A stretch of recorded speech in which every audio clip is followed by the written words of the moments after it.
श्री तुकाराम जी महाराज, तुकाराम जी की पत्नी अनुकूल नहीं थी, तो क्या तुकाराम जी भाग्यवान नहीं थे? भाग्यशाली थे। स्वयं भगवान श्री कृष्ण यदुवंशियों और यदुवंशियों में जो बालक बच्चे हुए वे बिल्कुल भी अच्छे नहीं थे। क्या यदुवंशी भाग्यवान नहीं थे? खूब भाग्यवान थे। कबीर दास जी बहुत पढ़े लिखे नहीं थे, अच्छे कुल खानदान या फिर बहुत संपत्तिवान नहीं थे, तो क्या कबीर दास जी भाग्यवान नहीं थे? भाग्यवान का मतलब केवल धनवान होना, पत्नीवान होना, पुत्रवान होना, बुद्धिमान होना ही नहीं होता है। हमारी दृष्टि में जिसके चित्त में, जिसके जीवन में भले ही धन नहीं है, भले ही अनुकूल पत्नी बच्चे नहीं है, भले ही अनुकूल व्यवस्था नहीं है, लेकिन ठाकुर जी की भावना उसके चित्त में, वो भाग्यवान है। हर स्थिति में भगवत स्मृति उसको, वो उसका त्याग नहीं करता। भाग्यवान व्यक्ति वो है जो ठाकुर जी का है। और या फिर ऐसा कहो, ठाकुर जी जिसको अपना मानते हैं वो भाग्यवान है। भाग्योदयेन बहुजन्म समर्जितेन, भागवत जी के महात्म्य में कहा जाता है कि अनंत जन्मों के भाग्य एक साथ इकट्ठे होते हैं तब कथा सुनने को मिलती है। इस समय यदि कहा जाए कि मध्य प्रदेश में भाग्यवान कौन है, तो आप लोग भाग्यवान हैं। इस समय कहा जाए खरगोन में भाग्यवान, अब जहां कहीं भी कथा चल रही है वो सब भाग्यवान है, पर हमें तो आपका और हमारा पता है ना, इसलिए हम भाग्यवान हैं। क्यों? सब कुछ प्राप्त करना, सब कुछ जीवन में हासिल कर लेना, ये किसी की भी बस की बात होती है, लेकिन भगवान का बने रहना और ठाकुर जी के चित्त में अपना स्थान बनाना, ये सब किसी की बात नहीं होती है। ठाकुर जी के चित्त में आपका स्मरण है, आपके चित्त में ठाकुर जी हैं, ये तो सामान्य बात है, पर ठाकुर जी के चित्त में आप हो, ये विशेष बात है। मेरा सुमिरन हरि करे, उल्टी धारा है। मैं सुमिरन हरि का नहीं करूं, मेरा सुमिरन हरि करे, मैं पावा विश्राम। ठाकुर जी मेरा स्मरण करते हैं। और ठाकुर जी किसका स्मरण करते हैं? जो भागवत है, जो भगवद है। इसलिए हम भाग्यवान हैं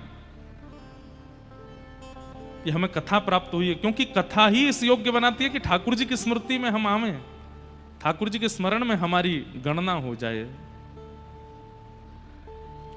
तुकाराम जी महाराज की पत्नी अनुकूल नहीं है, लेकिन तुकाराम जी का स्मरण ठाकुर जी करते हैं, इसलिए वो भाग्यवान है।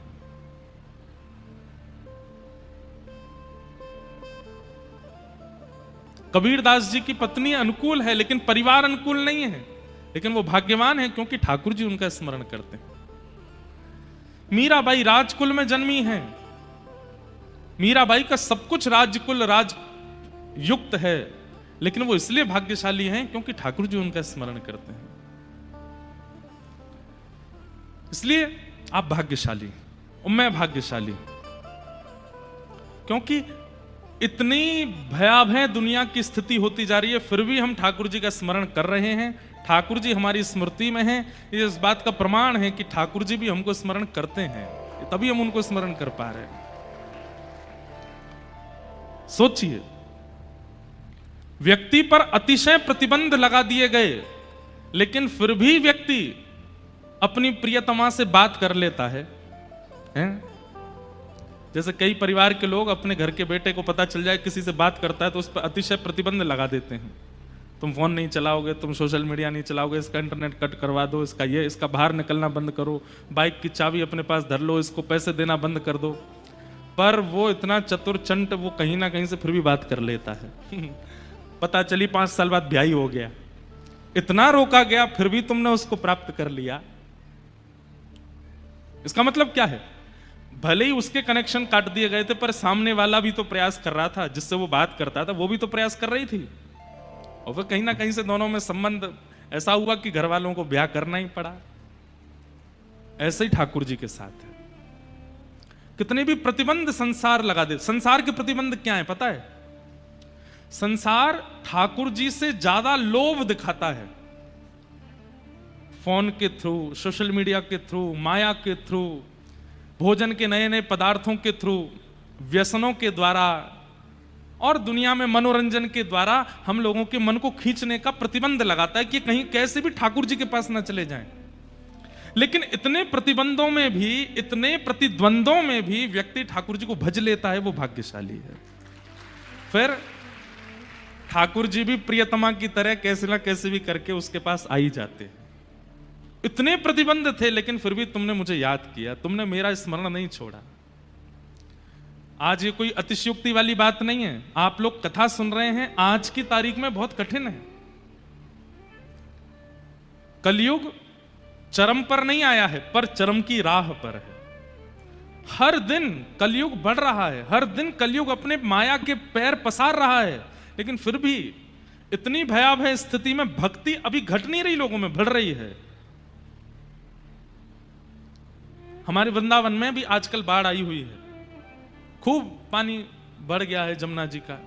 सब जगह ही ऐसा हो रहा है, नर्मदा जी का भी बड़ा है, गंगा जी का भी बड़ा है, यमुना जी का भी बड़ा है। पंजाब, चंडीगढ़, पंजाब, हिमाचल आदि क्षेत्रों में तो बहुत ज्यादा बाढ़ की स्थिति है। भगवान सब मंगल करें। पर वृंदावन में इतनी बाढ़ आ गई, फिर भी लोग बाग उस बाढ़ का आनंद ही ले रहे हैं। जिन जिन लोगों के घर डूब गए हैं ना, वे सब लोग नाच रहे हैं। क्यों नाच रहे हैं? बोले कि यमुना जी हमारे घर पधारी है। किसी के अतिथि आता है, किसी के अतिथि आता है, किसी के रिश्तेदार आते हैं, किसी के नातेदार आते हैं। हमारे घर तो साक्षात रसरानी पटरानी श्री यमुना जी आई, नाच रहे हैं, उत्सव मना रहे हैं वृंदावन में फ्लड का। लोग, कितनी भयावह परिस्थिति है इस वक्त संसार की। हर दिन कलयुग हमको ग्रसित कर रहा है, लेकिन फिर भी हम कैसे भी छुप छुपा करके भजन कर ले रहे हैं, कथा सुन ले रहे हैं। हम भाग्यशाली। मेरा चिंतन यही सब चलता रहता है। नजर घुमा के देखिएगा पंडाल में, आज से 3-4 साल 5 साल पहले की कथाओं में वृद्धों की संख्या ज्यादा होती थी, आजकल युवाओं की संख्या ज्यादा है। और ये अच्छा संकेत है। आगामी 50 साल तो सब ठीक ही रहने वाला है। मैं तो एक बात कह देता हूं कथा में कि हम लोग बहुत सही समय पर जन्म ले रहे हैं, हम बहुत सही समय पर निपट लेंगे संसार से। हमारे बाद का समय बहुत खतरनाक होने वाला है। और हमारे बाद नहीं, लेकिन मैं इस बात को बहुत प्रमाणित रूप से कह रहा हूं, अगर हमारी उम्र 80 से ऊपर चली गई तो ये दुर्भाग्य होगा हमारा, क्योंकि 80 के बाद जो हम संसार देखेंगे वो बहुत खतरनाक होगा। इसलिए ठाकुर जी कृपा करें, जितनी भी आयु हो वो ऐसी कथा करते हुए निकल जाए, आपकी भी सुनते हुए निकल जाए। बस माया तो अपना काम करेगी। ये माया हमारा परिवार है, कलयुग हमारे परिवार है। और परिवार नहीं है, बताऊं कौन है कलयुग, कौन है? ध्यान से सुनो। हम लोग रेंट पे रह रहे हैं, किसके यहाँ? कलयुग के यहाँ। कलयुग के जैसे रेंट पे रहते हैं ना लोग, किसी के घर पे किराए पे रहते हैं, तो किराएदार जो होता है ना, उसके बनाए नियम पालन करने पड़ते हैं। किराएदार कह देता रात में 10 बजे के बाद आओगे तो गेट नहीं खुलेगा। किराएदार कह देता जोर जोर से ऊपर उछलना नहीं, अगर छत में जबरा भी धमक आई तो देख लेना, मैं इतना तुमसे जुर्माना ले लूंगा। किराएदार कहता है कहीं भी कील नहीं ठोकनी है। किराएदार कहता है मेरे घर में मांस मच्छी आदि ये सब नहीं बनता है, आपके यहां भी नहीं बनना चाहिए। किराएदार कहता है ऐसा नहीं गाना, ऐसा नहीं, सब कुछ होता है, किराएदार अपने नियम बनाते। पर हमारा कलयुग किराएदार बहुत विचित्र है। इसने क्या नियम बनाए? बोले 10 बजे सो गए तो घर से निकाल दूंगा, 1 बजे तक उठना ही पड़ेगा, 2 बजे तक उठना ही पड़ेगा। सुबह 4 बजे उठ करके अगर तुमने शंख बजाना शुरू किया तो देख लेना कितने बजे, 10 बजे से पहले उठना नहीं। सूर्य बिल्कुल चरम पर हो जाए तब तुमको उठना है। कथा भागवत संकीर्तनों में अगर मुझे पता चला कि तुम जा रहे हो तो तुम्हारे जीवन में बहुत उत्पीड़नाएं आ जाएंगी। नाम जब तिलक लगा करके घूमना शुरू कर दोगे तो तुम देख लेना तुम्हारा क्या हल करूंगा। कलयुग ने ये उल्टे नियम बना रखे हैं, पर हम लोग कलयुग से छुप छुपा करके कथा भी सुन लेते हैं, तिलक भी लगा लेते हैं, मंगला में उठ भी जाते हैं, जल्दी शयन भी कर जाते हैं, नृत्य करते हैं, उत्सव करते हैं, आनंद करते हैं। इसीलिए भक्तों को पीड़ा भी थोड़ी सी होती है। कई लोग कहते हैं मुझसे, महाराज जी व्यसनी लोग बहुत प्रसन्न रहते हैं अपने जीवन में, और हम भक्त लोगों को कहीं ना कहीं पीड़ा ज्यादा होती है। क्यों? क्योंकि व्यसनी व्यक्ति कौन है? बोले वो कलयुग के सारे नियम का पालन कर रहा है, इसलिए कलयुग किराएदार उससे बड़ा प्रसन्न है। और हम लोग कौन हैं? हम किराए पे तो कलयुग के यहाँ हैं, लेकिन सारे उसके विपरीत पालन करते हैं, इसलिए कहीं ना कहीं एक व्यसनी व्यक्ति से थोड़े अधिक दुखी हम लोग होते हैं, इसलिए थोड़ा कठिनाई होती है। लेकिन करते रहो, बिल्कुल चिंता करने की जरूरत नहीं है। जो करते रहोगे भजन धीरे धीरे तो मिल जाएगा राधा रमण धीरे धीरे। अगर उनसे मिलने की दिल में तमन्ना, अगर उनसे मिलने की दिल में तमन्ना, दिल में तमन्ना, अगर उनसे मिलने की दिल में तमन्ना तो करते रहो यतन धीरे धीरे। जो करते रहोगे भजन धीरे धीरे तो मिल जाएगा राधा रमण धीरे धीरे। इसलिए आप लोग भाग्यशाली हैं, मैं भाग्यशाली हूं, क्योंकि इतनी कलयुग की अव्यवस्थाओं में भी हम लोग कथा सुन रहे हैं। हमारे यजमान परिवार इतना सब कुछ, इन्होंने इतनी सुंदर व्यवस्था, इतना सब कुछ व्यस्त, इतना अद्भुत कार्यक्रम कर रहे हैं, पूरे खरगोन को निमंत्रण दे रहे हैं, फिर भी इतने में भी मन भर नहीं रहा है। एक तो होता है ना, बहुत कर लिया भाई, इतना ही ठीक है, इससे ज्यादा क्या। अब आज सुबह आए तो महाराज जी नौका विहार भी एक दिन करवा दो, एक दिन 56 भोग भी कर लो, एक दिन ये वाला उत्सव भी हो जाए, आप कोई और भी बता दो, वो वाला उत्सव भी कर लेंगे। मतलब करने में मन में ये लग रहा है कि ये अभी बहुत नहीं है, अभी हमें और भी करना, और हो जाए तो अच्छा, और हो जाए तो अच्छा। ये अच्छा है, ऐसे विचार कलयुग में प्रकट होना, आज की परिस्थिति में प्रकट होना बहुत बड़ी बात है। नहीं तो कई लोग ऐसे होते हैं, कथा कराते हैं ना, वो पंडाल बनवा दिया, 10-15 हजार लोगों की बैठने की व्यवस्था कर दी, सबके भोग की व्यवस्था कर दी, महाराज जी को फ्लाइट से बुला लिया, सबकी रहने सहने की, इतना सोचते हैं यही बहुत है। इससे अधिक कई बार हम कह देते हैं कि भाई हमारा मन कर रहा है कि ये तिथि आ रही है, कोई उत्सव करना चाहिए। मान लीजिए श्रावण में कथा हुई तो हमने कि झूला उत्सव करना चाहिए। अब महाराज जी वैसे बहुत खर्चा हो गया और क्या करवाओगे तो ऐसे लोग भी मिलते हैं हमको। लेकिन ये अच्छी बात है कि इतने भयावह कलिकाल में भी आप सबकी इच्छा प्रकट हो रही है। ये प्रमाण है इस बात का कि ये आपकी इच्छा नहीं है, ये उनकी इच्छा है। ये वो चाहते हैं, वो चाह रहे हैं कि आप सुनो, इसलिए आप सुन रहे हो। कल हमने बड़े प्रेम और भाव से श्रीमद् भागवत जी के महात्मा का श्रवण किया। आज से हम लोग प्रथम स्कंद में प्रवेश करते हैं। जन्माद्यस्य यतोऽन्वयादितरतः चार्थे स्वविज्ञस्वराट् तेने ब्रह्म हृदय आदि कवये मुह्यन्ति यत्सूरयः तेजो वारि मृदां यथा विनिमयो यत्र त्रिशर्गो मृषा धाम्ना स्वेन सदा निरस्तकुहकं सत्यं परम धीमहि। भागवत जी के प्रारंभ में सत्य की वंदना की गई। देखिए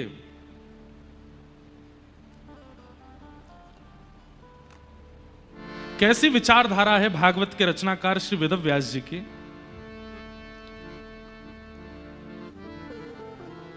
भागवत जी के पहले श्लोक में ऐसी भाव का वंदना की है, ऐसे भाव को वंदन किया है जिसको सब मानते हैं। सब लोग बहुत ध्यान से इधर देखिए, एक एक शब्द बहुत ध्यान से सुनिएगा। देखिए, धन गया तो कुछ नहीं गया, समय गया तो कुछ गया, लेकिन अगर ज्ञान गया तो सब गया।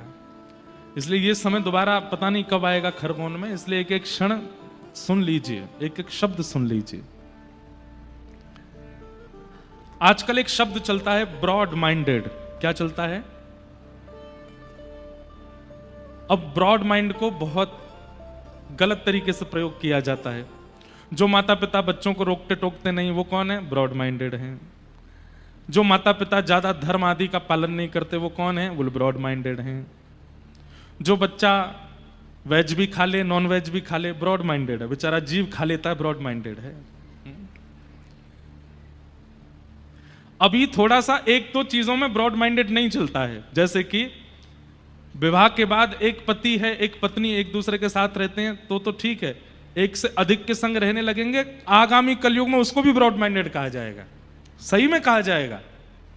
अभी उसके प्रति तो थोड़ा ये रखा जाता है कि भाई इस पे थोड़ा छुपाव रखो, ऐसा नहीं करना चाहिए, ये धर्म के विरुद्ध है। वहां पर सारे ब्रॉड लोग जो होते हैं ब्रॉड माइंडेड वाले, वो भी केस वेस करने पर आ जाते हैं, बोले ये तो गलत है, एक से अधिक संपर्क नहीं होना चाहिए। पर कलयुग, घोर कलयुग ऐसा भी होगा कि एक से अधिक संपर्क होने पर भी ब्रॉड माइंडेड माना जाएगा। हमारे पतिदेव तो बहुत ब्रॉड हैं, क्यों? 2-4 हैं, हम सबके संग रहते हैं। कितना ब्रॉड माइंड है, कितनी विचित्र परिभाषा हम लोग कर देते हैं अपने विचारों की। इसको ब्रॉड माइंडेड नहीं कहते। ब्रॉड माइंड किसको कहते हैं? सुनिए, वेद व्यास जी महाराज जिन्होंने भागवत की रचना की, कैसी विचारधारा? श्रीमद् भागवत के पहले श्लोक में कृष्ण को प्रणाम नहीं किया, राम को प्रणाम नहीं किया, देवी को प्रणाम नहीं किया, किसी देवता को प्रणाम नहीं किया, क्योंकि मैं अगर किसी एक देव को प्रणाम करूंगा तो अन्य देव को पूजने वाले कहीं ना कहीं भागवत जी से अलग हो जाएंगे। मैं किसी एक देवी को प्रणाम करूंगा तो फिर अन्य देवियों को पूजने वाले वो कहीं ना कहीं विचार करेंगे ये तो शायद, मान लीजिए दुर्गा प्रधान ग्रंथ है, कृष्ण प्रधान ग्रंथ है, राम प्रधान ग्रंथ है, आदि आदि। वेदव्यास जी ने क्या किया? ऐसे को प्रणाम किया जिसको सब मानते हैं। क्या कहते हैं? धामना स्वेन सदा निरस्त कुहकम सत्यम परम धीमहि। बोले मैं किसको प्रणाम करता हूं? मैं परम सत्य को प्रणाम करता हूं। क्या बात! परम सत्य। अब परम सत्य कौन है ये अपने मन से आप खुद लगा लो। किसी को गणेश जी परम सत्य लगते हैं, किसी को दुर्गा परम सत्य लगती है, किसी को शिव परम सत्य लगते हैं, किसी को नारायण परम सत्य लगते हैं, किसी को दत्तात्रेय परम सत्य लगते हैं। जो चाहो अपने मन से मान लीजिए। क्यों? क्योंकि सब परम सत्य हैं, इनमें किसी में भेद नहीं है। जगन्नाथपुरी में एक गणपति भट्ट नाम के व्यक्ति गए दर्शन करने। क्या नाम था? हम यहां कथा 15 को विराम देंगे और फिर 15 को ही हम जगन्नाथपुरी जा रहे हैं, फिर 16 से 17 से जगन्नाथपुरी में कथा है। जरूर सुनिएगा इस बार जगन्नाथपुरी की कथा। वैसे सबरी कथा सुनने लायक होती है, पर इस बार जगन्नाथ जी का हम खूब सुंदर सुंदर भाव वहां सुनाएंगे। कथा का समय हम धामों में सुबह रखते हैं 10 बजे से 1 बजे तक। क्यों? फिर पूरे दिन घूमने को मिलता है, ऊध हम करते हैं। हम कभी समुद्र पर जाएंगे, कभी कहीं जाएंगे, कभी कहीं जाएंगे, आनंद करेंगे। तो जगन्नाथपुरी में गणपति भट्ट नाम के एक व्यक्ति दर्शन करने के लिए गए।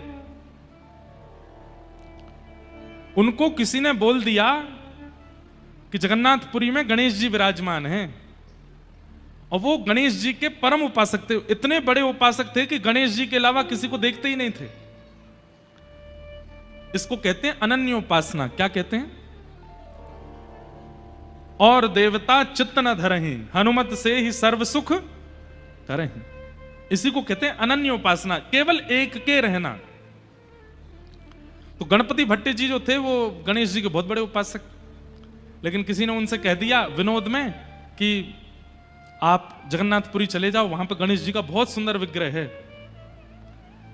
उस समय की बात है, सोशल मीडिया होते नहीं थे, लोग बागों का इतना संपर्क होता नहीं था, ट्रेन भी नहीं चलती थी, बैलगाड़ियों से सफर करते थे। बेचारे वो जगन्नाथपुरी आए, तो जगन्नाथपुरी आकर के उनको पता चला कि मुझे तो किसी ने बहकावे में रखा है, यहां कोई गणेश जी नहीं है, यहां तो कृष्ण ही जगन्नाथ बन करके बैठा है। उनको इस बात का बड़ा दुख हुआ कि मेरा अब अनन्य प्रेम जो गणेश जी से है वो टूट जाएगा, क्योंकि मैं दूसरे देवता की सन्निधि में आ गया। समुद्र के तट पर बैठे थे, रो रहे थे, हे गणेश जी मुझसे नाराज मत होना, आप मुझसे दुखी मत हो जाना कि मैं दूसरे देवता के नगर में आ गया, दूसरे देवता का दर्शन करने, पर आप चिंता मत करना, मैं आ तो गया हूं जगन्नाथपुरी, पर मैं दर्शन नहीं करूंगा उनका, क्योंकि मैंने संकल्प लिया है कि आपके अलावा किसी को नहीं देखूंगा मैं।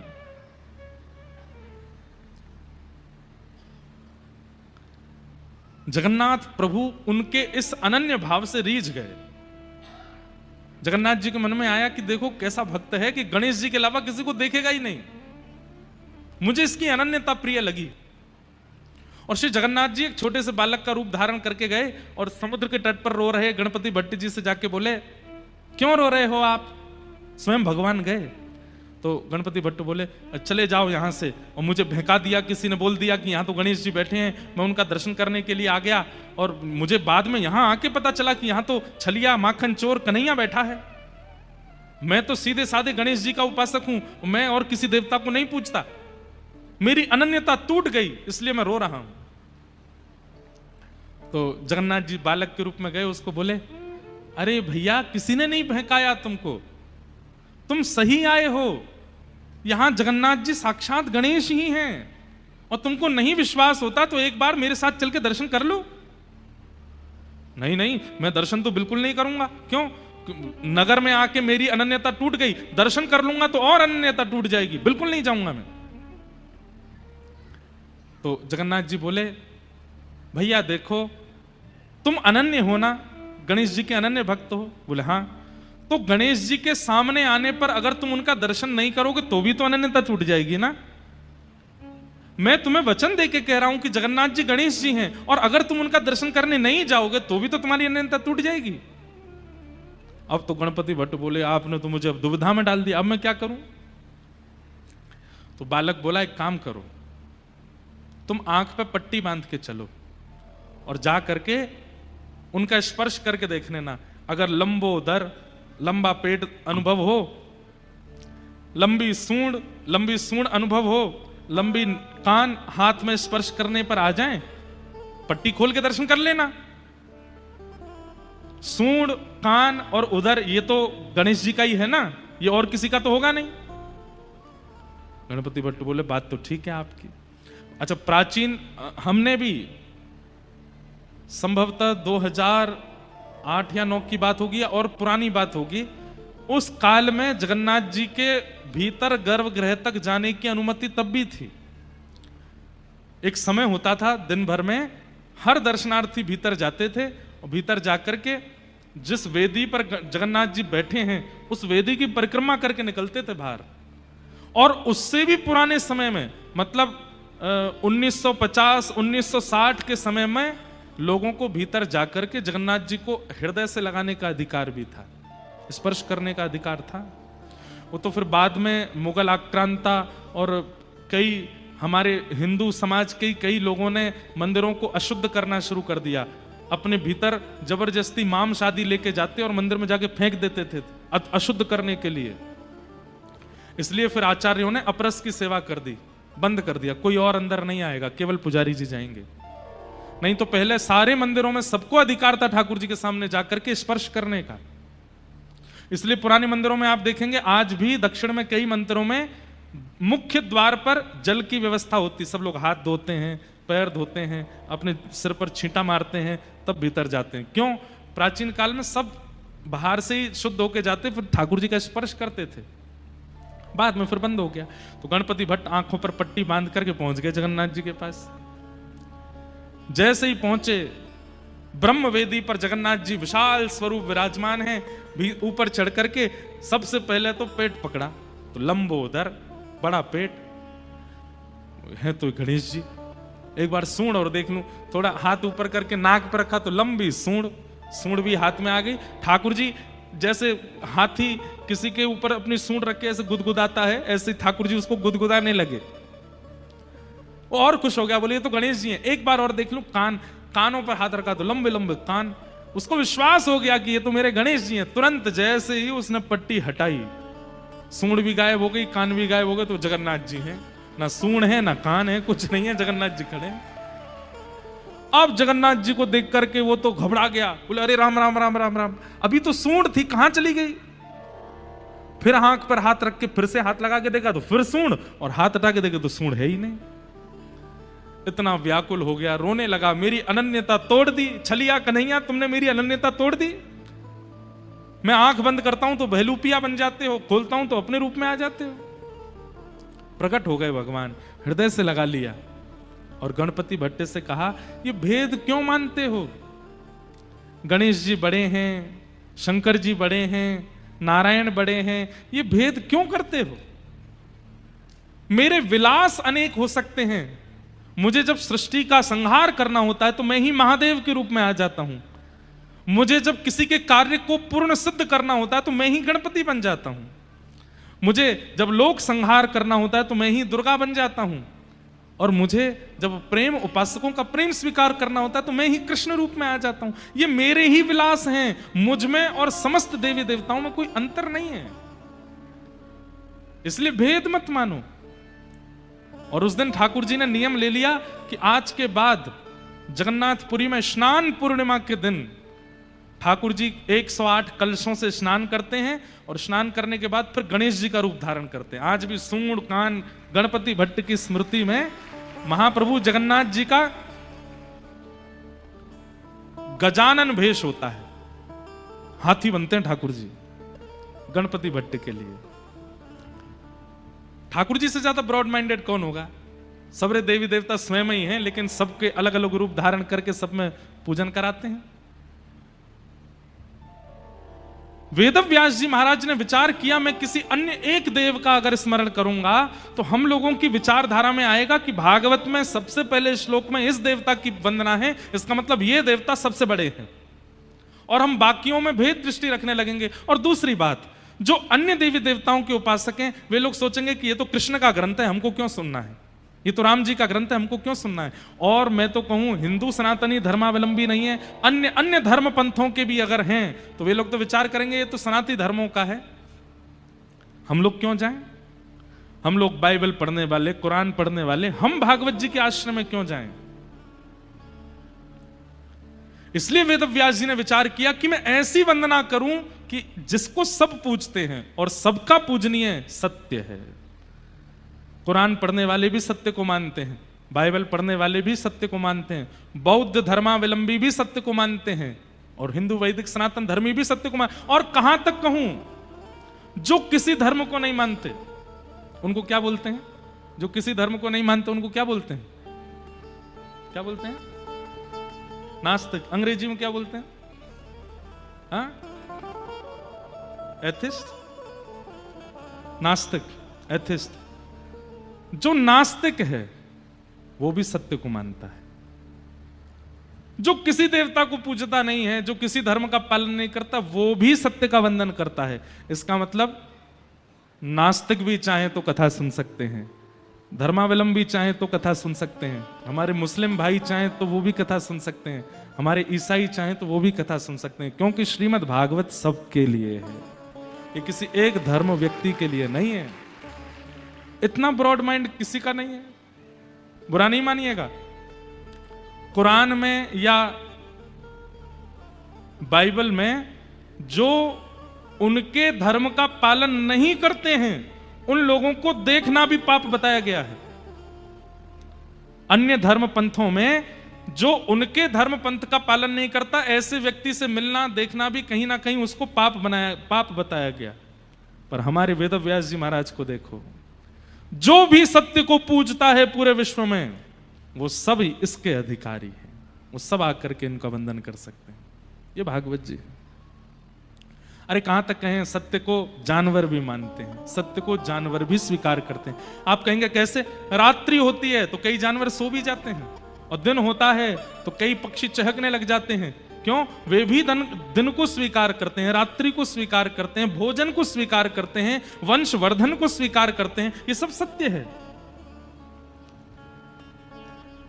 इसे कहते हैं ब्रॉड माइंड, जहां सबका अधिकार है, जहां सबको आना चाहिए।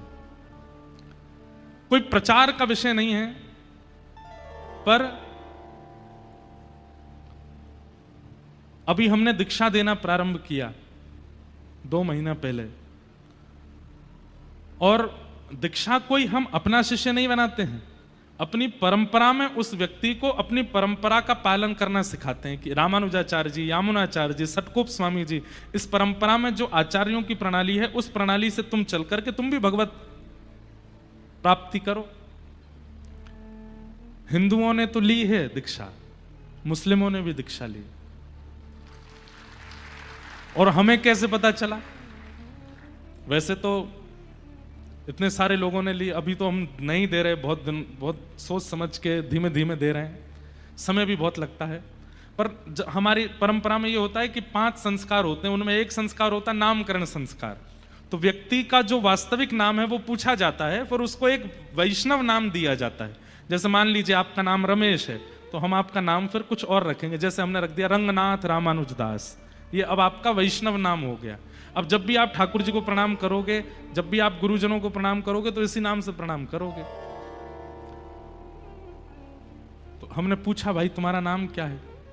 तो उसने नाम बताया अपना, पता नहीं क्या, मैं तो नाम भूल ही गया असली नाम क्या था, पर नाम कोई मुस्लिम थे। सुन करके मैं आश्चर्यचकित, मैंने भैया भावना तो शुद्ध है ना तुम्हारी? तो उसने कहा महाराज जी मुझे पूरा गीत गोविंद मंगल गीत याद है, और आप कथा प्रारंभ करते समय जो मंगलाचरण बोलते हैं, श्रीमते रामानुजाय से लेकर के जय जय श्री राधा रमण जय जय नवल किशोर, कथा में प्रारंभ में जो हम 4-5 श्लोकों का मंगलाचरण करते, पूरा श्लोक याद है मुझे, गीत गोविंद पूरा याद है मुझे, गोपी गीत पूरा याद है। मैं नित्य 4 बजे उठ करके रोज मंगला करने के लिए जाता हूं। महाराज जी जन्म भले ही मेरा ऐसे परंपरा में हुआ, लेकिन वास्तविकता में माई मेरे श्याम लगो संग डोले, ठाकुर जी ने मेरा चित्त पकड़ लिया है, और दिन रात मुझे उन्हीं का चिंतन होता रहता है। हमारे घर में कई लोग हमारे पंथ के पालन करते हैं, लेकिन मेरा चित्त वृत्ति तो ठाकुर, मेरी रसोई भी अलग है, मेरे बर्तन भी अलग है, मेरा भोजन पानी भी अलग है, और मेरे दिनचर्या भी अलग है। फिर उसने दिखाया, मैंने छोटी सी शिखा भी रखी है, और उद्देश्य क्या है? बोले केवल श्याम सुंदर को प्राप्त करना है, और कोई उद्देश्य नहीं है। जैसे रसखान को मिल गए, जैसे ताज बेगम को मिल गए, जैसे काले खां को मिल गए, जैसे ताज खान को मिल गए, ऐसे मुझे भी मिल जाए, बस ये प्रार्थना। फिर हमने उसको दीक्षा दी, उसका नाम रख दिया गिरधर प्रियदास। क्या नाम रखा? गिरधर प्रियदास। एक बहन ने भी ली, उनका नाम था, अब नाम उनका भी याद नहीं, मुमताज टाइप कुछ नाम था। एक और बहन ने ली, ऐसे। तो फिर उनके ये प्रश्न करने पर कि हम कोई पाप तो नहीं कर रहे, हमने कहा देखो वेद व्यास जी महाराज ने भागवत जी के प्रथम श्लोक में सत्यम परम धीमहि कह करके कह दिया कि यहां आने का अधिकार सबका है, यहां सुनने का, इस धर्म को पंथ को पालन करने का अधिकार सबका है, जो करना चाहे, दबाव में नहीं, प्रियता से अगर कोई आना चाहे तो उसको आने का अधिकार है। ताज बेगम अकबर की पत्नी, उसको श्रीमद वल्लभ कुल में दीक्षा प्राप्त हुई, और संभवतः गोसाई विठलनाथ जी ने उसको दीक्षा प्रदान की। ऐसे अनेक हमारे यहां हुए हैं आचार्य चरण, जिन्होंने अन्य पंथों के लोगों को भी दीक्षा देकर के भगवत अनुरागी बना दिया। तो इससे ज्यादा ब्रॉड माइंड क्या होगा कि यहां सबका अधिकार है आने का, और किसी को भी रोक टोक नहीं है, बस एक स्वभाव होना चाहिए, क्या? चित्त में उनके प्रति प्रेम। फिर आप चाहे जो हो, जात पात पूछे नहीं को, हरि को भजे सो हरि को होए। तो ऐसे वेदव्यास जी महाराज श्रीमद् भागवत जी के प्रथम श्लोक में परम सत्य की वंदना करते हैं। सत्यम परम धीमहि, मैं परम सत्य को प्रणाम करता हूं। बंधुओं, परम सत्य कौन है? केवल ठाकुर जी, और कोई परम सत्य नहीं है। सत्य कहते किसको हैं? जिसका अस्तित्व हमेशा था, हमेशा है और हमेशा रहेगा, उसको सत्य कहते हैं। मैं सत्य नहीं हूं। क्यों? आज से 30 साल पहले मैं नहीं था, और आज के 80 साल बाद, 70 साल बाद, और ये तो बता नहीं सकते कितने साल बाद मैं नहीं रहूंगा। मैं सत्य कैसे हो सकता हूं? आप जितने भी लोग यहां बैठे हैं, आज से 50, 60, 70 साल पहले आप में से कोई नहीं था, और आगामी 70 साल बाद कोई नहीं बचेगा। लेकिन आज से 100 साल पहले भी जिसका अस्तित्व है, आज भी जिसका अस्तित्व है, और 100 साल बाद भी जिसका अस्तित्व रहेगा, वही सत्य है। और वो सत्य श्री कृष्ण है। जब ये धरती नहीं थी, जब ये पृथ्वी नहीं थी, जब ये भूमंडल नहीं था, तब भी वो थे, आज भी वो हैं। और जब ये सब प्रलयकालीन समुद्र में डूब जाएगा, तब भी करारविन्देन पदारविन्दं मुखारविन्दे विनिवेशयन्तं वटस्य पत्रस्य पुटे शयानं बालं मुकुन्दं मनसा स्मरामि। श्री कृष्ण गोविंद हरे मुरारे, हे नाथ नारायण वासुदेव, जिह्वे पिबस्वामृतमेतदेव, गोविंद दामोदर माधव। इस स्तुति में जो ठाकुर जी का रूप बताया गया, ये प्रलयकालीन समय का रूप है। मार्कंडेय ऋषि ने ठाकुर जी से कहा कि मुझे प्रलय का दर्शन करना है, और जैसे ही प्रलय आया सब कुछ डूब गया। कहते हैं प्रलयकालीन समय पर जो समुद्र की लहरें थीं वो हिमालय की चोटी से भी ऊंची थी, सब डूब गया। लेकिन तभी मार्कंडेय ऋषि देखते हैं कि सब खत्म हो गया, कुछ नहीं बचा। आपको एक बात बताएं, प्रलय केवल पृथ्वी का नहीं होता, सूर्य चंद्र का भी होता है। प्रलय पाताल से लेकर के ब्रह्मलोक तक का भी होता है। स्वर्ग भी प्रलयकालीन समुद्र में डूब जाता है, सब कुछ नष्ट हो जाता है। केवल एक वैकुंठ लोक बचता है, एक गोलोक धाम बचता है, जिसको कई लोग वैकुंठ कहते हैं, कृष्ण उपासक गोलोक धाम कहते हैं, नारायण उपासक वैकुंठ कहते हैं, राम उपासक साकेत कहते हैं। बस वो बचता है और कुछ नहीं है। मार्कंडेय ऋषि ने देखा सूर्य चंद्र सब डूब गए, कुछ नहीं बचा। तभी क्या देखते हैं, चारों तरफ पानी पानी पानी पानी। तभी एक वट वृक्ष का पत्ता बहता हुआ आता है, और उस पत्ते पर छोटे से गोपाल जी करार विंदे अपने हाथों से, करार विंदेन पदार विंदम, अपने एक पैर को पकड़ा हुआ है और उस पैर के अंगूठे को अपने मुख में लेकर के ठाकुर जी चूस रहे हैं। वटस्य पत्रस्य पुटे शयानम बालम मुकुंदम मनसा स्मरामि। सब कुछ नष्ट होने के बाद भी बाल मुकुंद ऐसे दिखाई देते हैं। तब मार्कंडेय ऋषि कहते हैं कि परम सत्य कौन है? आप ही परम सत्य हो, क्योंकि आप हमेशा थे, हमेशा हो, हमेशा रहोगे। ऐसे परम सत्य को हम बारंबार वंदन करते हैं। सत्यम परम धीमहि। श्रीमद् भागवत के प्रथम श्लोक में सत्य को वंदन किया। श्रीमद् भागवत के द्वितीय श्लोक में 4 बातें बताई, विषय, अधिकारी, संबंध और प्रयोजन। ये चारों बातें सुनना आप सबके लिए बहुत अनिवार्य है। श्रीमद् भागवत का विषय क्या है, श्रीमद् भागवत का अधिकारी कौन है, श्रीमद् भागवत का संबंध क्या है और श्रीमद् भागवत का प्रयोजन क्या है। ध्यान से सुनो। कि धर्म प्रोजित कई तवोत्र परमो निर्मत सराणाम सता, वैद्यं वास्तवमत्र वस्तु शिवदं तापत्रयोन्मूलनम्। श्रीमद्भागवते महामुनिकृते किं वा परैरीश्वरः सद्यो हृदयवरुध्यते त्रिकृतिभिः शुश्रूषुभिस्तत्क्षणात्। सबसे पहला श्रीमद् भागवत का विषय क्या है? तो कहते हैं धर्म प्रौजित कई तवोत्र परमो। सुनने वाले के चित्त में परम धर्म की इच्छा प्रकट होना, यह भागवत का विषय है। आप कहेंगे परम धर्म किसे कहते हैं? जब तक आपको अपने शरीर की चिंता है और उस शरीर की चिंता के लिए आप कर्म करते हो, वो धर्म कहलाता है। लेकिन जिस दिन आपको शरीर के भीतर बैठे हुए आत्मा की चिंता होने लग जाती है और उसके कल्याण के लिए आप कर्म करते हो, उसको परम धर्म कहते हैं। समझ में आई बात? इससे ज्यादा सिंपल इसकी डेफिनेशन नहीं हो सकती। धर्म और परम धर्म। आपको शरीर की चिंता है तो आप सुबह जल्दी उठते हो, जल्दी उठना धर्म है। आपको शरीर की चिंता है तो आप शुद्ध भोजन करते हो, यह धर्म है। आपको शरीर की चिंता है इसलिए आप गृहस्थाश्रम में प्रवेश करते हो, यह धर्म है। इस शरीर से कुछ गलत ना हो जाए इसलिए आप अपनी क्रियाओं को शुद्ध करते हो, यह धर्म है। आपके शरीर के किसी गलत काम को होने से संसार आपकी निंदा करेगा इसलिए आप अच्छी अच्छी क्रियाएं करते हो, यह धर्म है।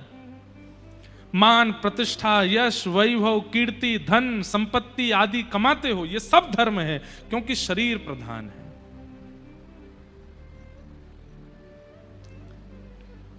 शरीर प्रधान मान करके धर्म के अंतर्गत जो भी आप कृत्य करते हो वो सब कुशल माने जाते हैं। लेकिन कई बार धर्म से परे जब आप क्रिया करने लग जाते हैं, अपने शरीर को केंद्र में रख के, वो पाप कहलाता है। जैसे 10 बजे से लेकर के और 12 बजे तक के बीच में आपको सो ही जाना चाहिए। हम ही नहीं सोते, लेकिन हम आपको बता रहे हैं हमारा ना सोने का कारण दूसरा है, क्योंकि भागदौड़ी इतनी रहती है, जब आते हैं कथाओं में तब सोते हैं, नहीं तो भागदौड़ी चलती रहती है। लेकिन एक बात सुनिएगा, बहुत ध्यान से सुनिएगा, 10 बजे से लेकर 12 बजे तक के बीच में सोना ये आपके शरीर की अनिवार्यता है। 10 बजे के बाद शरीर आपको इंडिकेट करने लगता है, अब मुझे बेड पे ले चलो, अब मुझे सुला दो, अब इससे ज्यादा मेरी क्षमता नहीं है। लेकिन आप क्या करते हैं, पार्टी हो रही है, नए नए कपड़े पहनते हैं, नए नए कपड़े पहनकर शरीर उस समय भी कह रहा था भाई थोड़ी नींद सी आ रही है, थक गया हूं मैं, सुला दो, सुबह देर तक सो लेना, अभी पार्टी में जाना है। और रात में ले गए शरीर को, पार्टी में ले गए, अब वहां पहुंच गए, शरीर बोला थोड़ी देर नाच कूद करके चल दे वापस, नए नए पानी की बोतलें रखी हैं, ये पीनी है, भाई तुझे पीनी पड़ेंगी, थोड़ी बहुत पिला दी, शरीर कहता बस भैया मेरी क्षमता नहीं है, अब मत पिलाओ, और पिया और पिला और पिला। शरीर कहता अब मेरे वश में तो नहीं हूं मैं, अब तू देख नाली में गिरने वाला है, गिर जाएगा। फिर उसको 4 लोग उठा के ले जाते हैं। अब देखो अतिशय पीने वाला व्यक्ति के नाली में गिर जाता, उसको नाली भी ऐसे लगता आहा कितनी सुंदर सुगंधी आ रही है इसमें से। क्यों? क्योंकि शरीर सेंसेस खो देता है, सुगंधी लेने का सेंस चला जाता है, अच्छे बुरे का सेंस चला जाता है। जिसके सामने सत्य नहीं बोलना था उसके सामने बोलने लग जाता है व्यक्ति, और जिसके सामने असत्य बोलना नहीं था उसके सामने असत्य बोलने लग जाता है व्यक्ति। कई बार तो माताजी ही पत्नी लगने लग जाती हैं, पिताजी मित्र लगने लग जाते हैं, उन्हीं से गलत व्यवहार। क्यों? शरीर वो नहीं चाहता था, आपने जबरदस्ती उससे करवाया। मतलब एक दायरे में रह करके जब आप शरीर को प्रधान मान करके कर्म करते हैं तो वो धर्म कहलाता है, और फिर उस दायरे से निकल करके जब आप कर्म करने लगते हैं वो अधर्म कहलाने लगता है, वो पाप कहलाने लगता है। तो शरीर को केंद्र मान करके जब आप क्रिया करते हैं वो धर्म है। लेकिन एक दिन आता है आपकी चिंता होती है, मैंने शरीर को तो व्यवस्थित किया, लेकिन मेरे भीतर जो विराजमान अंतरात्मा है, वो चित्त वृत्ति है, उसके कल्याण के लिए मैं क्या करूं, उसका कल्याण कैसे हो। और उसकी कल्याण की भावना जिस दिन से प्रारंभ हो जाती है तब उसको परम धर्म कहते हैं, वो परम धर्म कहलाता है। स्वामी विवेकानंद वो धार्मिक नहीं थे, वो परम धार्मिक थे। क्यों? अच्छा एक परिभाषा और सुनो, धार्मिक व्यक्ति तो होता है वो केवल अपने कल्याण तक रहता है, पर परम धर्मावलंबी व्यक्ति जो होता है वो अपना तो कल्याण करता ही है, अपने साथ साथ समूह का भी कल्याण कर देता है, वो परम धर्म कहलाता है। समझ में आई बात? परम धर्म की 2 परिभाषाएं मान लीजिएगा। पहली परिभाषा अपने चित्तवृत्ति का कल्याण, और परम धर्म की दूसरी परिभाषा अपने साथ साथ अनेकों का कल्याण। ये 2 भावनाएं जिसके चित्त में प्रकट हो जाएं वो परम धर्मावलंबी है, और ये 2 भावनाएं प्रकट करवाना ये भागवत जी का विषय है। समझ में आई बात? नहीं, ताली कोई प्रमाण थोड़ी है इस बात का कि समझ में आ गई बात। कई लोग तो ऐसे हैं वो नीचे देखते रहते हैं, पता चली बगल वाले ताली, हाँ हाँ वाह बहुत अच्छे, सब ने ताली बजाई तो हम भी बजा दें। सप्ताह पूर्ण होने के बाद में आपके चित्त में ये 2 भावनाएं अगर प्रकट नहीं होती हैं तो आपने कथा नहीं सुनी है, आपने समय का व्यय किया, आपने धन का व्यय किया, आपने परिस्थिति का व्यय किया, आपने कथा का व्यय किया, लेकिन आपने वो प्राप्त नहीं किया जो व्यय करने पर प्राप्त होना चाहिए। तो कथा पूर्ण हो उस दिन के बाद ये 2 भावनाएं चित्त में आनी चाहिए। पहला स्वतः के चित्त वृत्ति का कल्याण, और दूसरा अपने साथ साथ अनेकों का कल्याण। ये दो भावनाएं आपके चित्त में प्रकट हों तो समझिए आपने कथा सुनी। हमारे श्रीमद् रामानुजाचार्य जी महाराज अपने गुरुदेव के पास अनेक बार गए कि आपने जो मुझे मंत्र दिया है इसकी विधि मुझे बताइए। उनके आचार्य चरण ने जब विधि बताई तो विधि बताने से पहले बोला कि इस मंत्र को सबके सामने मत बोलिएगा। सब जगह परंपरा है कि गुरु मंत्र का उच्चारण सब जगह नहीं करना चाहिए।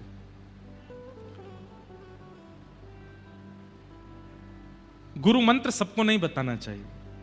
तो आचार्य चरण ने रामानुजाचार्य जी से कहा मैं विधि तो बता रहा हूं लेकिन किसी के सामने बोलना नहीं। बोले ठीक है। अब जैसे विधि बताई, रामानुजाचार्य जी ने जैसे विधि सुनी और जैसे ही नाम जप करने के लिए बैठे, जैसे ही मंत्र जाप किया, अष्टाक्षर मंत्र का जाप करते ही शंख चक्र गदा पद्मधारी ठाकुर जी प्रकट हो गए। जैसे ही प्रकट हुए, नेत्र खोल करके रामानुजाचार्य जी ने देखा शंख चक्र गदा पद्म धारण किए हैं, साम वर्ण के ठाकुर जी, घुंघराले केश हैं, सुंदर मुकुट धारण किया है, कमल जैसे नेत्र हैं और सामने खड़े होकर के रामानुजाचार्य जी को दर्शन दे रहे हैं। गुरु जी ने मंत्र दिया, मंत्र का पहला जाप करते ही ठाकुर जी प्रकट हो गए। रामानुजाचार्य जी ने तुरंत अपनी माला को किनारे रखा, ठाकुर जी को प्रणाम किया और दौड़ करके मंदिर के शिखर पर चढ़ गए और शिखर पर चढ़ के मुख पर हाथ रख के जो गुरु मंत्र गुरु जी ने दिया था पूरी दुनिया में चिल्ला चिल्ला करके सुनाने लगे सबको। गुरु जी दौड़ करके आए, हे रामानुजाचार्य ये क्या कर रहे हो? मैंने मना किया था कि मंत्र उच्चारण नहीं करना है, किसी को नहीं सुनाना है, नरक जाना पड़ेगा तुमको, गुरु अवज्ञा करते हो। रामानुजाचार्य जी नीचे उतर के आए, गुरुदेव के चरणों में प्रणाम करके कहा, हे नाथ, आपने जैसे ही मुझे मंत्र दिया, मंत्र उच्चारण करते ही मुझे ठाकुर जी का अनुभव हो गया, तो मैंने मन में विचार किया कि जिस मंत्र को प्राप्त करते ही ठाकुर जी का दर्शन हो जाता है वो मंत्र गुप्त नहीं रखना चाहिए, वो तो सबको बता देना चाहिए। वो मंत्र मैं गोपनीय कैसे रख सकता हूं जिस मंत्र से ठाकुर जी प्राप्त होते हो? क्षमा करें गुरुदेव। गुरु जी बोले तुमको नरक जाना पड़ेगा। रामानुजाचार्य जी बोले एक नरक चला जाएगा लेकिन अनेक तो ठाकुर जी के पास जाएंगे ना, तो भी मुझे स्वीकार है, मैं चला जाऊंगा लेकिन इतनों को ठाकुर जी प्राप्त होने चाहिए। मेरे नरक जाने से और मेरे मंत्र बोलने से अलग अगर अनेकों का उद्धार हो रहा है तो मुझे नरक जाना स्वीकार है। इसे कहते हैं परम धर्म। क्या कहते हैं? परम धर्म। समझ में आ रही है बात? अब देखो एक बात हम स्पष्ट कर दें, भले ही यहां हजारों की भीड़ हो जाए, आज तो दूसरा ही दिन है, कल से तो यहां जगह ही नहीं बचेगी, परसों तो यहां क्या ही हाल होगा, लेकिन भले ही कितनी भी भीड़ आ जाए, हम एक बात प्रमाणित रूप से कह सकते हैं कि कथा समझ में बहुत कम लोगों को ही आती है। भीड़ भले ही बहुत आ जाए और हो सकता है आगे वालों को नहीं आ रही हो, पीछे वाला सुन करके अपने आप को परिवर्तित कर जाएगा। इसलिए प्रयास कीजिए कि जो कुछ लोगों को समझ में आने वाली उन कुछ में आप जरूर हो। रोज इसी भावना से आया कीजिए कथा में कि 5000 की पब्लिक में 5 ही बदलने वाले हैं, उन 5 में मैं होना चाहिए, मुझे परिवर्तन लाना है। अगर ये सब सोच के आएंगे तो 5000 ही परिवर्तित हो जाएंगे। समझिए कथा का उद्देश्य क्या है? आपको धार्मिक बनाना नहीं, आपको परम धार्मिक बनाना। लेकिन आजकल एक और दुविधा आ गई है और उस दुविधा का नाम है सोशल मीडिया। सोशल मीडिया पता कैसा हो गया है? पड़े पड़े कुछ पी रहे हैं, चाय कॉफी रील देख रहे हैं, तभी पता चली कि इस प्रकार की बातें बोलने से लोग फॉलो करते हैं।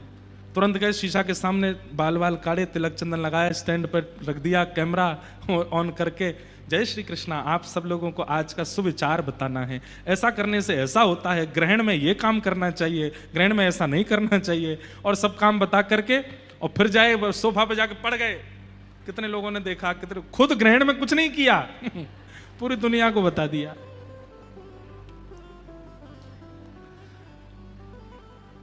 कलयुग में, सतयुग त्रेता द्वापर में राक्षस पता थे।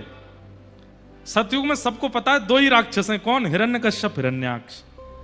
त्रेता में सबको पता है 2 ही राक्षस हैं, रावण, कुंभकर्ण। द्वापर में सबको पता है कंस, शिशुपाल, दंतवक्र, ये 2-4 ही राक्षस हैं। पर कलयुग में आपने देखा किसी राक्षस का नाम नहीं बताया। जय विजय को जय विजय को श्राप लगा कि तुम दोनों राक्षस बनोगे और 3 युग में राक्षस बनोगे। क्यों? सनत कुमारों ने जब उनको श्राप दिया तो ये चौथा युग क्यों छोड़ दिया? बोले क्योंकि 3 युगों में तो मानव मानव होंगे, लेकिन कलयुग में मानव ही राक्षस बन जाएगा। हम एक बात कह दें तो कोई इसमें अतिशयोक्ति नहीं। अगर रावण, कुंभकर्ण, दंतवक्र, शिशुपाल, हिरण्यकश्यप, हिरण्याक्ष, अगर ये 6 के 6 कलयुग में प्रकट हो जाएं तो ये कलयुगी मानवों से ज्यादा सुधरे हुए होंगे। कलयुगी मानव तो इनसे भी ज्यादा खतरनाक है। कलयुगी मानव, और आप सब इस बात पर एग्री करेंगे,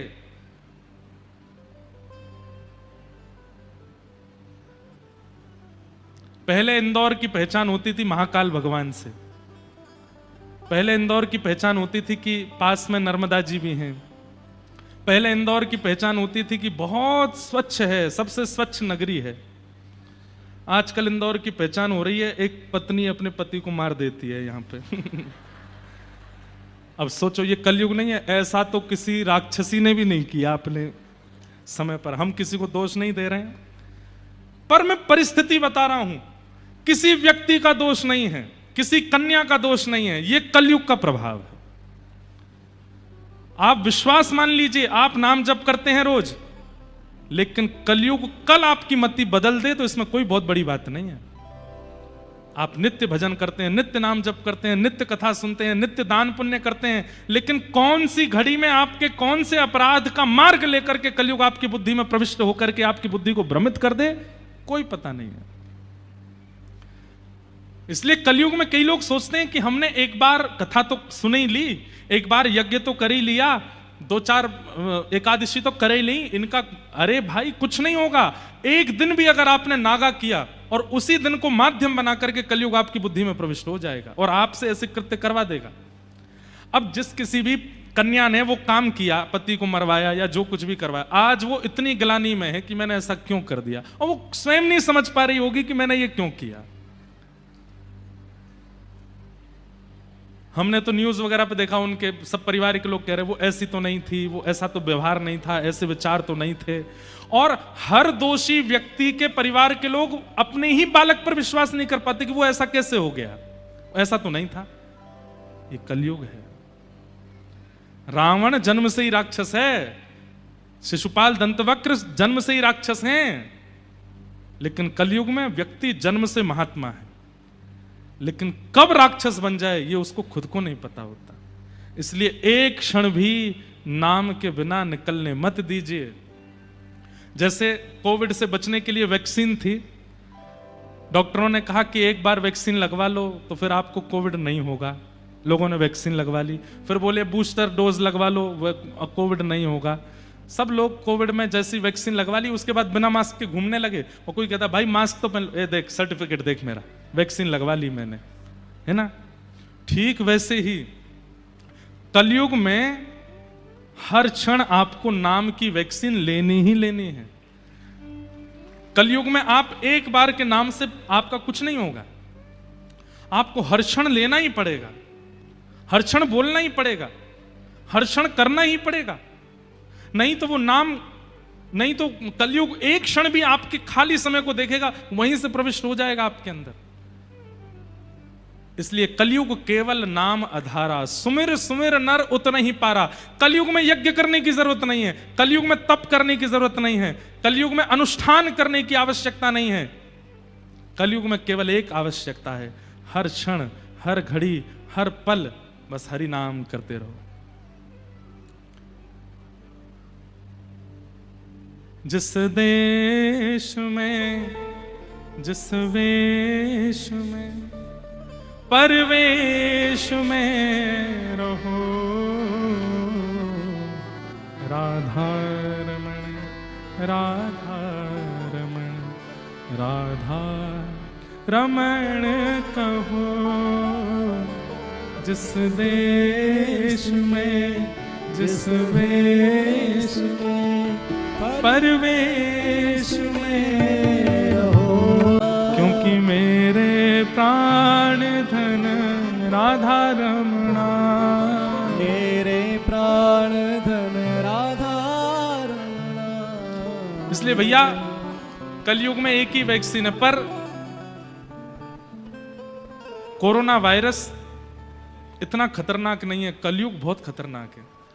कोरोना वायरस तो एक वैक्सीन लेने से भाग जाता है, नहीं आएगा दोबारा, लेकिन कलयुग वायरस को भगाने के लिए तो आपको हर क्षण एक नाम जीवन में उतार लीजिए। राधा रमण, राधा रमण, राधा रमण, राधा रमण, राधा रमण। चलते फिरते, उठते बैठते, खाते पीते, हंसते सोते, जागते, हमेशा ये चित्त में चलता रहे।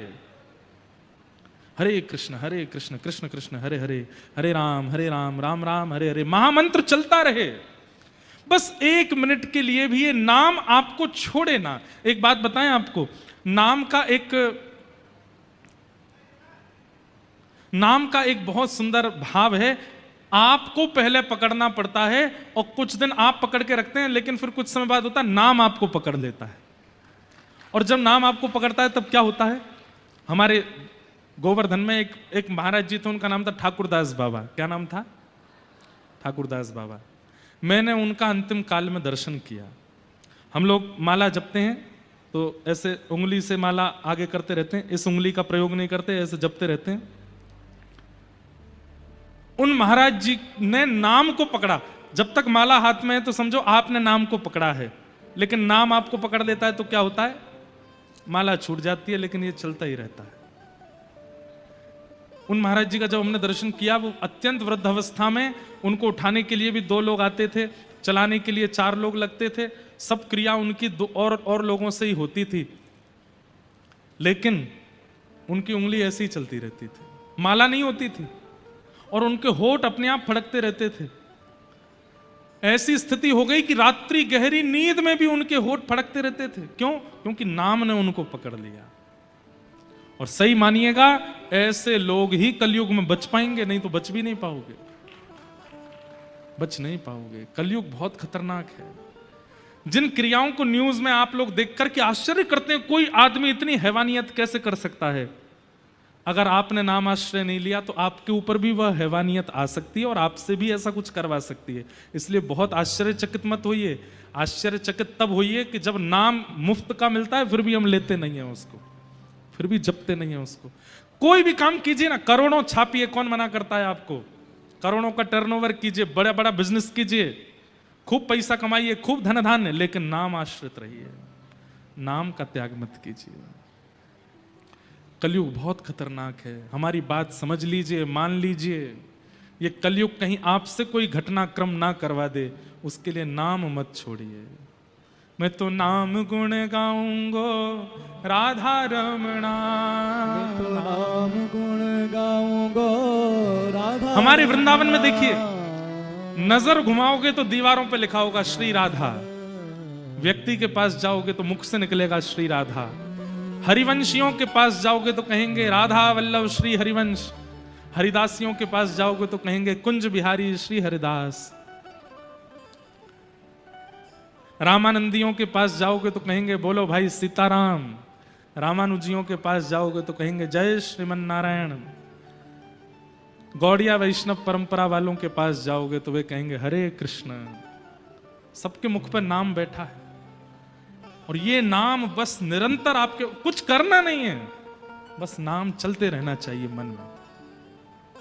आप पढ़ाई करो, काम करो, कुछ भी करो, नाम चलता रहे। और नाम का एक स्वभाव बताएं आपको, ऐसा हो ही नहीं सकता कि आपको कंसंट्रेशन की आवश्यकता है। कई लोग कहें कि महाराज जी पढ़ाई कैसे करेंगे अगर नाम जपेंगे तो?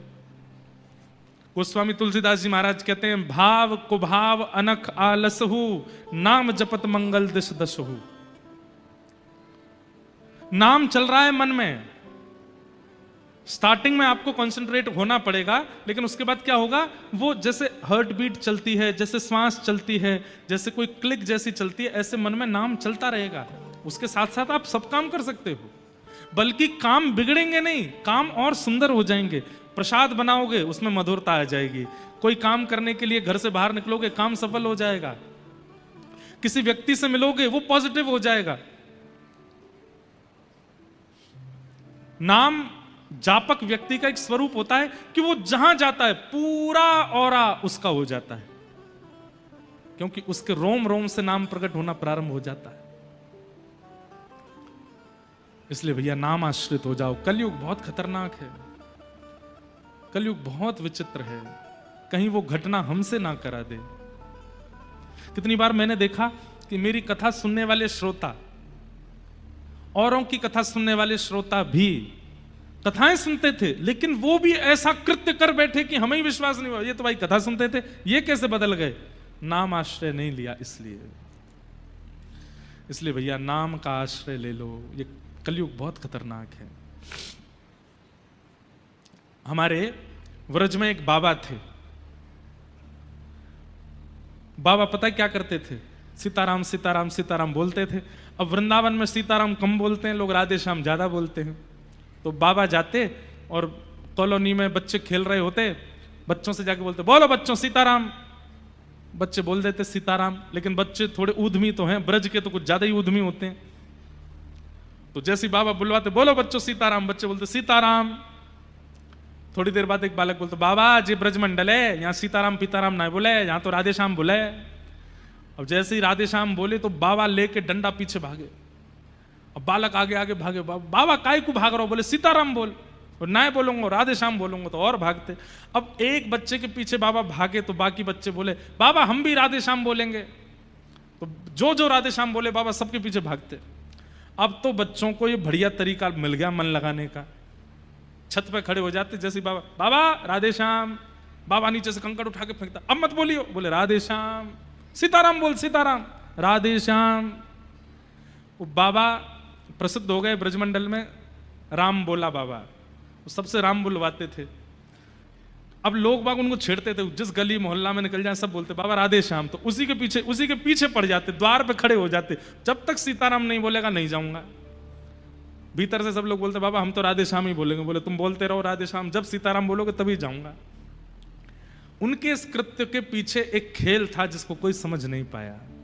एक बार एक महात्मा ने पूछा, बोले बाबा ये क्या करते हो आप? राधे श्याम सीताराम में भेद क्यों मानते हो?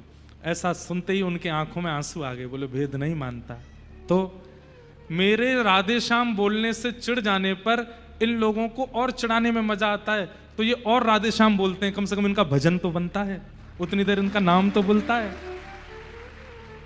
मैं सीताराम बुलवाने के लिए इनके द्वार पर बैठ जाता हूं, लेकिन ये राधे श्याम बोलते रहते हैं। मुख से दिखाता हूं कि मुझे गुस्सा आ रहा है, ताकि मेरी चिड़न देख के ये और चिढ़ाएं, और चिढ़ाने के चक्कर में और राधे श्याम बोलें। अरे भैया ये कलयुगी जीव अगर नाम नहीं बोलेंगे तो इनका कल्याण कैसे होगा? इसलिए मैं ये खेल का आश्रय लेता हूं ताकि इनसे राधे श्याम बुलवा सके। सोचिए नाम कितना आवश्यक है। श्रीमद् भागवत का विषय क्या है? परम धर्म। और परम धर्म किससे कहते हैं? कि देह से उठ करके अब आत्मचिंता होती है। क्या केवल खाने पीने हंसने बैठने कमाने के लिए ही मैं आया संसार में? और एक बात बताएं, पुनर्जन्म किसका होता है? जिसकी इच्छाएं अधूरी रह जाती हैं उसका पुनर्जन्म होता है। मन था इंदौर में बंगला बनाना है, उसके लिए पैसे कमाने हैं, खूब कमा लिए लेकिन बंगला नहीं बना पाए, प्राण निकल गया। तो फिर जन्म होगा, और फिर जन्म होकर के फिर कोई और इच्छा। अब एक इच्छा तो पुरानी चल रही है पिछले जन्म की, इंदौर में बंगला बनाने की। इस जन्म में और 2-3 इच्छाएं प्रकट हो गई, वो भी अधूरी रह गई, तो 3-4 इच्छा, फिर तीसरा जन्म होता है। आप और मैं यहां पे जो हम बैठे हैं, हम कितने जन्मों की इच्छाएं अधूरी पड़ी हैं हमारी, उसकी वजह से बैठे। 2 ही तरीके हैं, या तो इच्छा, अब हमें तो पता नहीं पूर्व जन्म में हमारी क्या इच्छा थी, और जब तक वो पूरी नहीं होगी तब तक जन्म लेना ही पड़ेगा। या फिर दूसरा तरीका है, नाम आश्रय लेकर के सब छोड़ दो, इच्छा का भी त्याग कर दो, तो पूर्व की इच्छाएं जो हैं वो भी नाम से नष्ट हो जाएंगी, निवृत्त हो जाएंगे संसार से, फिर नहीं आना पड़ेगा, फिर पुनर्जन्म नहीं होगा।